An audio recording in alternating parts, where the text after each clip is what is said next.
Niwala ka ba na totoong tao daw sina Mary Grace Piatos, Carlos Owishi at Xiaomi Ocho? Isa ito sa mga kasinungalingan na kumakalat sa social media.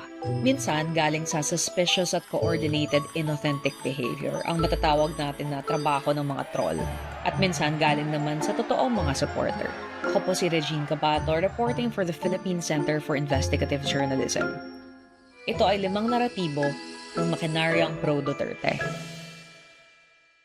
Una, inosente raw si Sara Duterte base sa Supreme Court decision. Ngunit ang huling desisyon ay tungkol sa procedure lang, hindi pang nalilitis ang mismong kaso. Maraming umiikot na mga opinion essay, madalas galing sa mga anonymous Facebook page na pumapormang independent, ngunit misleading, selective at may bias kay Duterte. Pangalawa, binabaluktot ang detalye ng audit. Binabalewala na may notice of disallowance ang OVP mula sa COA. Tingnan niyo tong comment section na to mula sa News 5. 26,000 comments at halos lahat ay nagsasabing security asset daw sina Mary Grace Piatos. Codename lang daw kasi.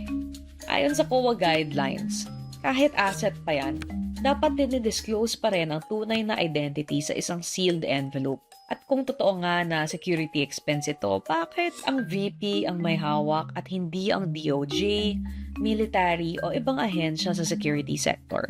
Pangatlo, distraction. Madalas na sinasabi ang, ano naman ang confidential funds ni Marcos? Hindi naman sila mali. Pero bakit hindi pwedeng pag-usapan ng sabay-sabay ang lahat ng issue na to? Ito ay isang deflection or distraction technique para hindi nang sagutin ang paratang sa impeachment.